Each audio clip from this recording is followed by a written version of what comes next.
Assalamu alaikum everyone. In this lecture, we are going to study the difference between plasma and serum. छोटा सा topic है but बहुत important है. Exam में पूछा जाता है, खासकर वाइवा में पूछा जाता है. कोई भी इंटरव्यू हो, ये क्वेश्चन अक्सर पूछा जाता है, प्लाज्मा और सीरम में क्या डिफरेंस है. और एज यू आर टेक्नीशियंस, आपको लेबोरेटरी में, आपको लैब्स में डील करना है प्लाज्मा के साथ भी और सीरम के साथ भी. So you might be knowing, you should know what is the difference between plasma and serum. Blood के इंट्रोडक्शन में आपने कंपोजिशन पढ़ा. ब्लड का कंपोजिशन आपने पढ़ा. ब्लड में एक लिक्विड पार्ट होता है जिसको हम प्लाज्मा कहते हैं और सेल्यूलर एलिमेंट्स होते हैं या जिनको हम फॉर्म्ड एलिमेंट्स कहते हैं. सो blood consists of a fluid.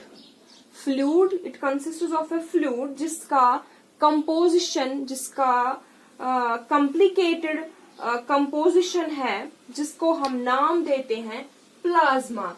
और इसी प्लाज्मा में सारे फॉर्म्ड एलिमेंट्स यानी कि सेल्यूलर एलिमेंट्स सस्पेंडेड होते हैं, प्रेजेंट होते हैं. तो अब ये प्लाज्मा क्या है? You can say it's the liquid part of blood. You can say plasma blood का liquid part है.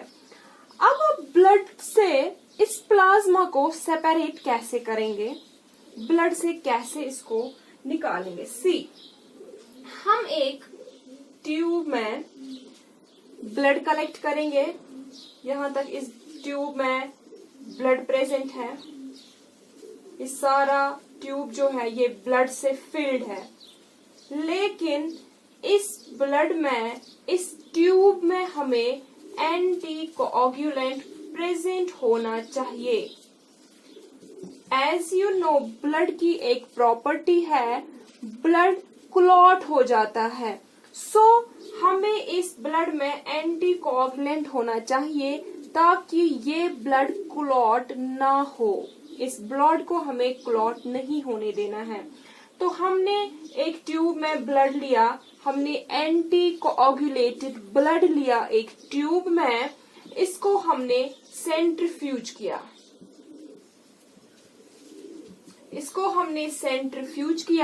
सेंट्रीफ्यूज करने के बाद हम क्या देखेंगे, या सेंट्रीफ्यूज करेंगे भी नहीं, हम इसको हाफ एन आवर या 1 आवर के लिए स्टैंडिंग पोजीशन पे अगर रखेंगे तो जो भी सारे सेल्यूलर एलिमेंट्स है वो बॉटम पे सेडिमेंट हो जाते हैं, वो नीचे बॉटम पे रह जाते हैं और ऊपर एक फ्लूइड पोर्शन रहता है, एक लिक्विड पोर्शन रहता है जिसको हम प्लाज्मा कहते हैं.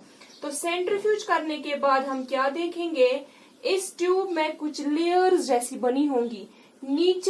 नीचे वाला पोर्शन जो है ये आप रेड कलर का देखेंगे. इसमें प्रेजेंट होंगी रेड सेल्स बीइंग हैवियर, ये सेडिमेंट हो जाती है बॉटम पे और ऊपर क्लियर लिक्विड जैसा होता है, थोड़ा सा येलोविश क्लियर लिक्विड होता है, क्लियर फ्लूइड होता है जिसको हम प्लाज्मा कहते हैं. थोड़ा सा येलोविश होता है जिसको हम प्लाज्मा कहते हैं. और इन दो के बीच में एक छोटी सी लेयर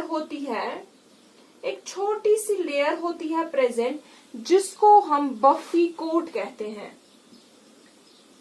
थोड़ी सी व्हाइटिश होती है ये लेयर, इसको हम बफी कोट कहते हैं.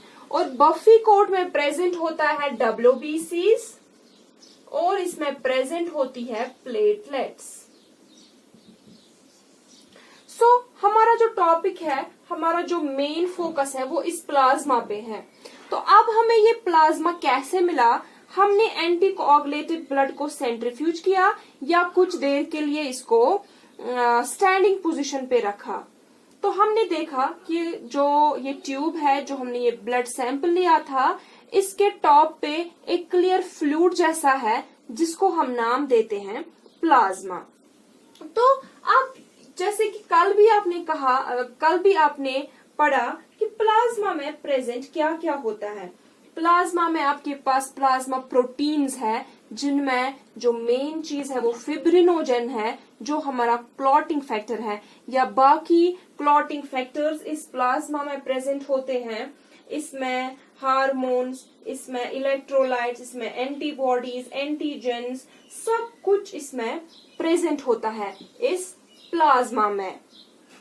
अब हम अगर मेन डिफरेंसेस देखेंगे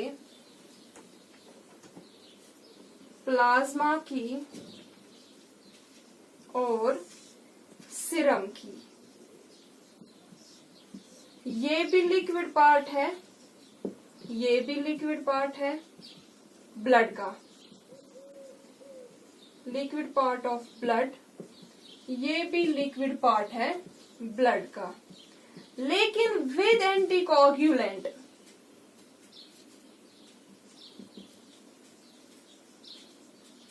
यानी कि इसमें एंटीकोगुलेंट यूज होता है, दिस इज विदाउट एंटीकोगुलेंट। इसमें एंटीकोगुलेंट यूज नहीं होता है।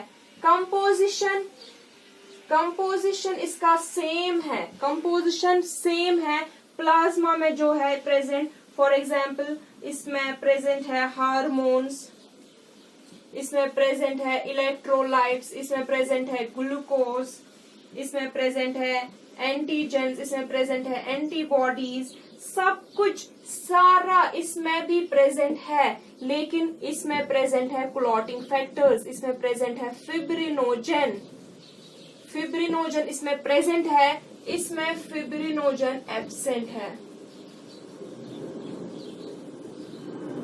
कंपोजिशन बिल्कुल सेम है सीरम का जो प्लाज्मा का है, लेकिन सिर्फ डिफरेंस है फिब्रिनोजन की।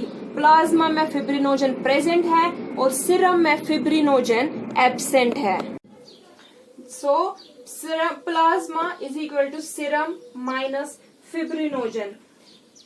और एक डिफरेंस, ये सीरम जो है ये लेस होता है as comparison to plasma. Serum थोड़ा सा, इसकी सीरम की क्वांटिटी जो है वो प्लाज्मा से थोड़ी सी कम होती है। क्यों? क्योंकि सीरम खुद प्लाज्मा का ही पार्ट है, लेकिन सारे क्लॉटिंग फैक्टर्स को निकाल के, फिब्रिनोजन को निकाल के, प्लाज्मा को सेपरेट करना होगा तो हमें एंटीकोगुलेंट की जरूरत पड़ती है। सीरम को सेपरेट करना होगा, हमें एंटीकोगुलेंट की जरूरत नहीं पड़ती है। ये सारी डिफरेंस, ये मेन डिफरेंस है प्लाज्मा और सीरम में। That was all. Allah Hafiz.